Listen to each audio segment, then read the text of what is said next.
Hello there my fellow holiday heroes, and welcome to another Rise of the Empire Territory Battles Omicron video. So this is another one in the series where I'm showing the footage from my guildmate Scar. Thank you so much buddy for sharing this footage with me and the rest of the community. It's much appreciated because we all have questions like all these territory battle Omicrons, what they do, are they worth it or not. So I really hope that many of you out there find this series useful. Anyway, as always, we'll first look at the Omicron from the said unit, which today is Captain Enoch, and then we'll go through the planets for different sectors where my guildmate used Enoch, and then in the end we'll look at the mods and have a quick discussion. Is his Omicron worth it or not? Alright, let's actually have a look, because personally I don't know exactly what his Omicron does. I don't really read Omicrons unless I'm thinking of applying them. Alright, so let's go ahead and check it out. The good thing about it is it's on his unique, so Enoch does not need to be in the leading slot. So in theory, you know, he can be used on any, I guess, squad to give them a boost. I don't know, let's see. Okay, so Imperial Remnant allies gain 100%, 150% max health, so lots of extra boost to the health to our guys. Whenever an Imperial Remnant ally is damaged, other Imperial Remnant allies gain 5% turn meter, so extra survivability, more turns, that's always good. At the start of each encounter, Remnant allies gain protection up 200%, which can't be dispelled, so I guess it makes sense, right? Because protection up is based off health. So if you get a health boost, then you get more protection up boost as well. And it can't be dispelled. So this is huge. So very, very good survivability, I guess, out of the gate for your remnants. And then whenever an Imperial Remnant ally is defeated, they deal true damage to all enemies. This damage can't defeat. Okay. Huh, that's an interesting one. Whenever they're defeated, they deal true damage. I guess this works okay with Darth Trooper Moff Gideon, because then he can just revive them back. Otherwise, you don't really want to be losing your guys, do you? Because without Gideon in there, you have no way of bringing them back. But I guess kind of a nice thing to have, but definitely looks like the extra survivability will help you. And yeah, we will need survivability, as you will see from these battles, because these guys, they take a while to ramp up damage, and you need to survive long enough so you can actually start taking enemies down. Anyways, let's begin our journey in Sector 1 in Mustafar. So just I guess on a generic dark side mission, because these guys, well, some of them are Empire, not all of them, so they can't be used in the Empire mission. Alright, let's see. Alright, we have a Dispel, which is nice. Okay, he's smacked down an AoE, which B2 won't like. Another AoE flying in. Yeah, as you can see, these guys, they don't really have, like, you know, big burst of damage out of the gate. I think Night Troopers got some stack, like extra damage, and Death Trooper maybe as well, depends on the like this DK or Blight or whatever. I don't fully understand their kits yet. I just literally level them up so I can start using them. But obviously what we do know about Enoch, even without his Omicron, you gain extra critical avoidance, so you can't be crit. And if you can't be crit, you can't be defeated right straight away, because every time one of your guys would have been defeated, they instead gain a stack of DK. So only once they reach 9 stacks of DK you can take them down. Obviously if you do crit them, they will go down. So having that extra critical avoidance there from Enoch's ability, I think it's even on his unique, definitely helps you out a little bit here with surviving. I just wish that there would be some, you know, bigger damage dealers on here, because you can see for the most part just doing what, 30k damage, 7k damage. All right, let's see, where's our damage? There we go. Now luckily some of these units are just stacks like B1s and B2, so it doesn't matter how much damage you do, as long as you hit them, they go down, there we go, relatively fast. Okay, sure. Oh yeah, we're gonna have to deal with Droidica. There we go, above this spell coming in. There we go, doing some better damage already. Okay. There we go, Droidica goes down, and just down to a Commando Battle Droid. Took a while, but he got through it. Got Geos in wave number 2, okay. Do an AoE, another AoE. Buff this spell. Oh man, these Geos are, I mean, we are not doing any damage, but neither the Geos, right? Because they can't crit, they can't do a whole lot of damage. So it looks like these battles, they do take a while. I wonder if you could even autoplay this. Because just looking at the footage, it's not like he's doing anything specific, right? He's just kind of stuck behind the taunt. Well, I guess AI might struggle to deal with Droidica in its damage immunity, right? But here, probably in wave 2 with Geos, you could just hit full auto, I would imagine, I don't know. And again, is Enoch's Omicron doing anything for us here? Extra health? Extra protection up at the start of the battle? I don't know, maybe it does help, because you can see we already do have a stack of DK on 3 of our guys, which means they went through one of their lives already, I guess. Let's see. Still stuck behind the taunt, huh? Yeah, I wouldn't manually play this, like this will take forever. I would definitely just hit autoplay at this point, because it's not like you can do much about the taunt on Brute. You just have to, like, there we go, keep hitting these AoEs. This should hurt. Almost there. That's not an AoE, is it? Oh, there is an AoE. Oh, there we go, finally got through. Oh, come on, put him down. No! There we go. I don't know, probably could just autoplay, I think, the second wave looking at it. But do we feel like we benefited from the Omicron yet? I don't know.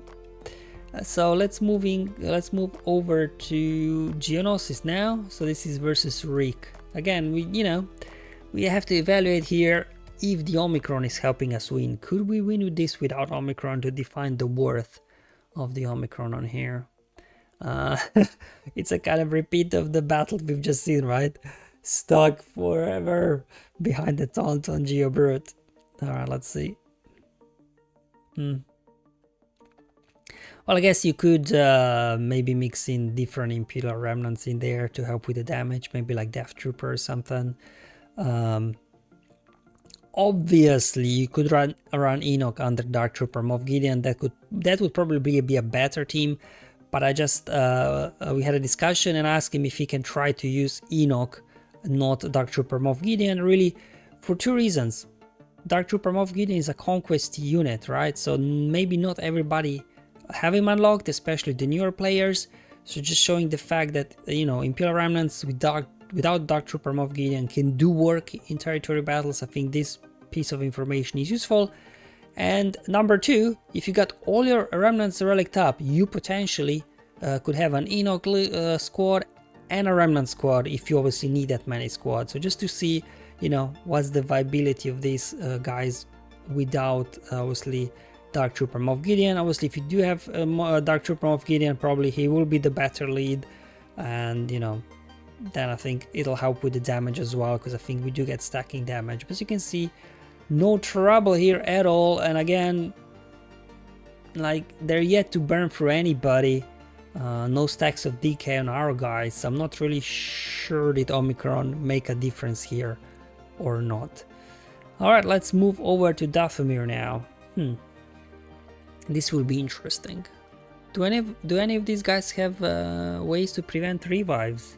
I don't know their kits, otherwise how will he defeat all the Night Sisters? Let's see.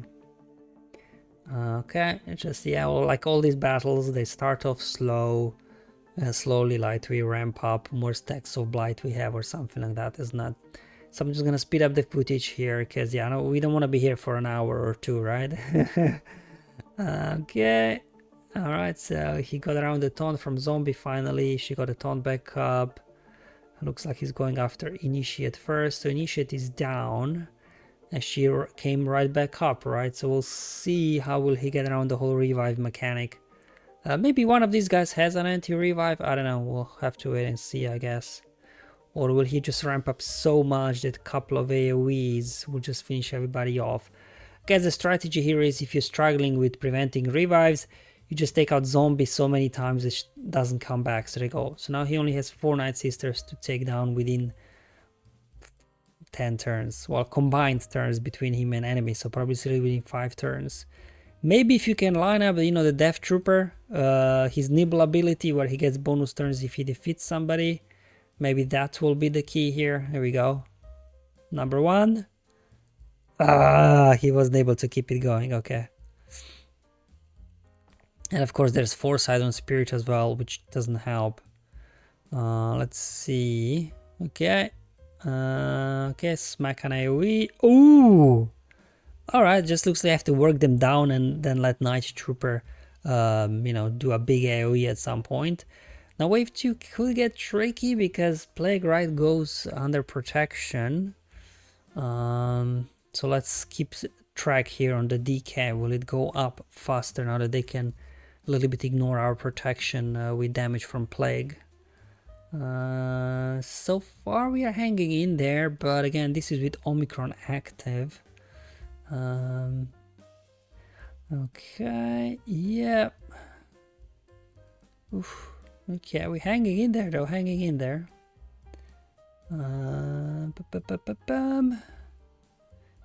Okay. How are we looking? Oh, okay, look at that, 4 stacks of DK on Night Trooper already. So not looking too good right now. Oh, we lost Enoch. But he's back. Okay. Oof. Oh man. I mean, that looked tougher than first 2 sectors, but again, did Omicron do any heavy lifting in there? I mean, extra health was nice, I guess. Yeah, this is where Omicron, I think, will do heavy lifting, because not only Heaven class medical station missions are tough, he's actually doing versus the sortie mission, and if you ever tried or seen sortie mission, they're absolutely brutal. Wow, they were actually able to survive that. Okay, here Omicron in the first second of the battle, Omicron already kicking in that extra health, allowing you to take that AoE and not get even to your first stack of DK. Okay, now we get going with our AoEs and everything. Let's see. We got a cleanse assist over there, so looks like he's going after BT first. Which makes sense, I guess, because after sortie wastes her AoE at the start off, she's not really that big of a threat anymore. He's calling assists here. Keep going, yeah. Keep those stacks of was it brain worms stacking up. How are we looking with the DK? Only 1 on Scout Trooper. Okay, good. We're looking good so far. Just smack an AoE. I mean, they are durable though, the enemy, but eventually he will get through them, I hope. Okay. Because man, if these guys can beat this mission, that's huge. That is absolutely huge.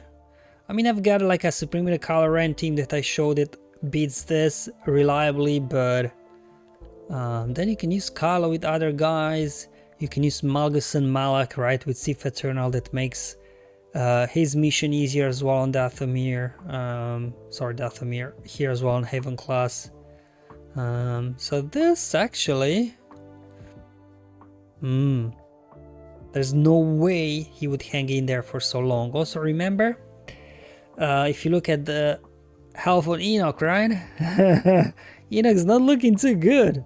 And Enoch only gives other Imperial Remnant allies ability to not get defeated and gain a stack of DK instead if they're not crit when they would be defeated. Enoch himself can be defeated, so if you lose Enoch, you lose all that extra critical avoidance. So this mission, no way I think you can get it done without that extra health that you do get from the Omicron. I don't think so. And obviously extra turn meter helps as well whenever we are hit So yeah, all right, I think he's good here. Just down to sortie. She's a bit of a pain because of that protection up stacking she has and things like that. See, another big hit. Yeah, so I think this is the first one where I feel like without Omicron, impossible, absolutely impossible. Whereas probably, you know, the first 3 sectors you could just autoplay it, manually play it. With Omicron you can definitely autoplay, I think, first 3 sectors. We'll get through sortie, don't you worry guys, it'll just take a minute. There we go, brainworms doing the damage for us, helping us a little bit there. Okay, I think she should go down now. There we go. All right, cool. And just a trip, and we'll be heading into wave 2. But wave 2 doesn't get any easier because it's exactly the same as the wave number 1. We obviously the advantage of us having, you know, reasonably full turn meters, so we get a jump start on them. So let's see how this will play out. Yeah, so looks like stacks of decay do not reset between the waves. Okay. Alright, just hitting the AoEs. Ability blocks, that's never a good thing, is it? Okay, do some of that. Clans coming in, yeah. Alright. Take a bite of the droid. Not seeing the damage yet, but you know, this is sector 4, so enemies are a little bit extra juicy, extra durable. Oof, that looks rough. But again, as long as Enoch is alive, you get all that, you know, extra critical avoidance. There we go, BT doing his best, but yeah. Come on, take him down. Not quite. There we go, do a cleanse, right? It's a cleanse, yeah. Chuck an AoE. Somebody finish him already, come on. Come on, come on, come on. Hey, BT is down, alright. Yeah, there we go. I think T3 is a bit squishier. Should go down first. We also have now multiple stacks of blight on the enemies as well, so I think even more damage for us, right? Okay, going after HK next. Couple more hits. I think he should down. Get me a cleanse assist. Good. Chuck the AoE. Probably could hit autoplay at this point, I think. But yeah, look at this, guys. Like, wow, this is sortie mission, and thanks to the Omicron, we've got what, at most 3 stacks of DK on our guys, on Scout Trooper and Death Trooper Peridia. Man, this looked, dare I say, easy? Huh. So I guess if you do need a team that can beat sortie mission, Enoch Omicron is the way to go. Alright, and then the last one here is Mandalore. Now, this is going to be the Dark Trooper Moff Gideon mission on Mandalore, where we are forced to use Dark Trooper Moff Gideon in the lead. So let's see how this one will go. I'm yet to beat this mission myself. My remnants are not that good yet. But I guess the question is, the Omicron from Enoch, will it help us out here, right? He does not have to be in the lead for his Omicron to be active. His Omicron is on unique, so we still are getting the extra health. We still are getting the protection up at the start of the battle. Man, yeah, this mission is... It's one of those missions when you go like, man, what was the person that designed this mission thinking? Even, you know, because you're forced to use Dark Trooper Moff Gideon lead. It's like the Braca mission where you have to use Seer lead, whereas Jedi Cal's Omicron lead would be much better. They just force us in certain leads, but anyway. Okay, here we go. Alright, I mean, so far we are hanging in there. Remember, we are getting bonus turn meter anytime we are hit. 5% bonus turn meter. So all these extra attacks from Maul. Oh yeah, remove some turn meter. I mean, he's doing a good number on them. Look, their enemies already out of protection. The also thing I think about this mission is the randomness of who gets that blue buff, whatever it's called, is not always the same unit, so this battle always goes differently. Okay. I mean, he's hanging in there though. So all the extra health helping us out, that's for sure.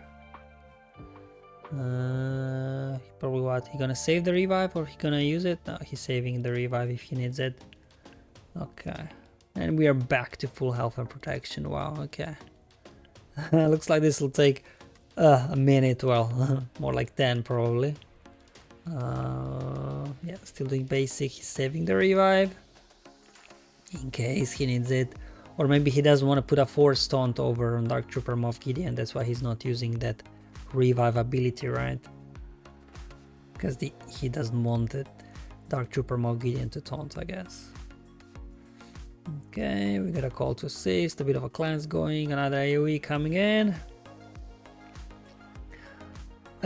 Finally took him down. Okay, so things should be faster now, I think, because I think that blue buff gives you like extra health, protection, defense or something, right? Extra survivability, whoever gets it. Okay, there we go. Gar is down now, he can go out for Maul. Why does Django not taunt? Because he's a Mandalorian as well. I don't know, maybe I'm missing something. Anyways, got through wave 1 without a scratch, not a single stack of DK. Oh no, that's only from his leadership, the stacks of DK, right? So when he's not in the lead Enoch, the only thing we benefit is extra health and extra protection up. Let's see how this one will go. Okay, yeah, he's hitting the AoE. Obviously, as long as Beskar Mando doesn't, with his Whistling Birds, take somebody out, we can keep reviving them if somebody gets taken down, I guess. Although without Death Trooper Peridia in here, do we have the damage? I don't know. Would he be better over Stormtrooper? Although taunt from Stormtrooper is nice. Okay, let's see. My god, Paz is thick. Yeah, he's saving. Yeah, he doesn't want to taunt with Gideon, looks like. Oof, Enoch not looking too good, but we got some health and protection recovery. Oof. Paz is doing so much damage. Yikes. Oh boy. There we go. So Omicron kicking in, right? They defeated Enoch, and then the true damage from Enoch did some nice damage to the rest of the team. So again, see, look, everybody's in the red now.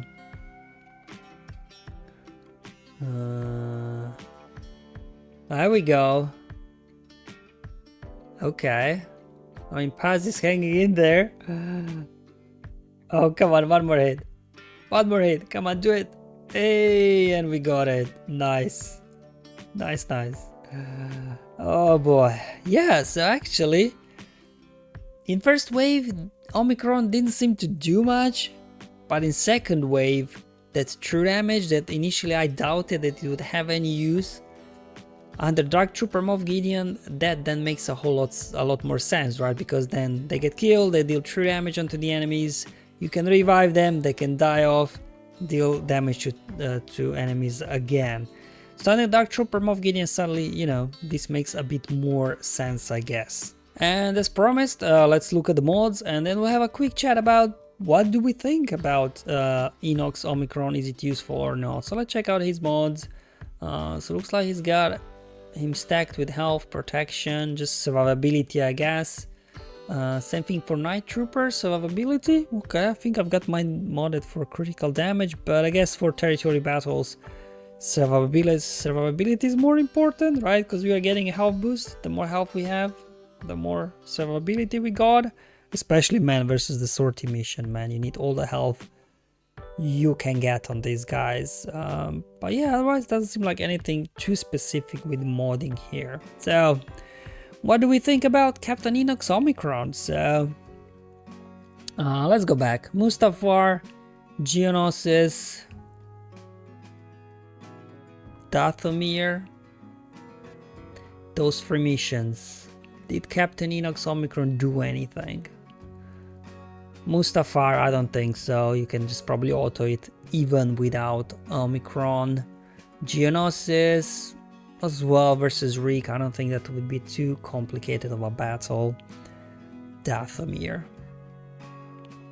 Didn't seem too complicated of a battle as well on Dathomir, did it? But where his Omicron came to life was on Haven Medical Class Station, or whatever it's called, in Sector 4. Guys, we beat sorted droids. Easy. Like without Omicron, you don't have enough health to for sure that Enoch would survive that big hit from sortie, because right, it ignores protection because of brain worms. So definitely there the extra survivability from Enoch came into play. And then on Mandalore, under Dark Trooper Moff Gideon lead, maybe survivability didn't play that big of a part. It's more that true damage that I think we deal to all enemies whenever they kill us off, and then Dark Trooper Moff Gideon can revive. And remember that damage is based off their health, so it kind of makes sense that he has them modded for health for territory battles, because it's all about health boosts that we get from Enoch's Omicron. So is it worth it? Yes, I would say it is, because having experience on Haven and that Mandalore mission, both of them are, I wouldn't say impossible, but you don't have a lot of options to beat those missions, and getting an extra team that can beat those missions and then free up, your Galactic Legends to do something else, I would say for that purpose alone is worth it. Maybe even once if you take them to Relic 9, they can knock out something on Malachor as well, and further up. So yeah, I would definitely say, at least personally, from watching this footage, his Omicron Captain Enoch is worth it. And also remember, not a total waste, because we have to bring these guys up to Relic 7 anyway for their, requirements, unlock requirements, GLs, Balan, or whatever they're required for already. And they're at Relic 7, right? So you can use them up to first 3 sectors. Now if you take them up to Relic 8 or even Relic 9, remember the new troopers, Enoch, Peridia, and Night Trooper, they have their own assault battle. They also have a Relic 8 and Relic 9 tier, so not a total waste if you ask me for relicking these guys up. And then if you need, obviously, a team that basically can beat a mission in every single sector with one Omicron, I definitely think, Captain Enoch is worth a look. Alright guys, thank you for watching. Hopefully you found this video useful, helpful, and interesting, seeing Captain Enoch's Omicron in action again. Once again, huge thanks to my guildmate Scar for providing footage from his big selection of territory battle Omicrons. Thank you for watching. I'll see you on the next one. But until then, have fun, enjoy life, and may the RNG be with you, my friends.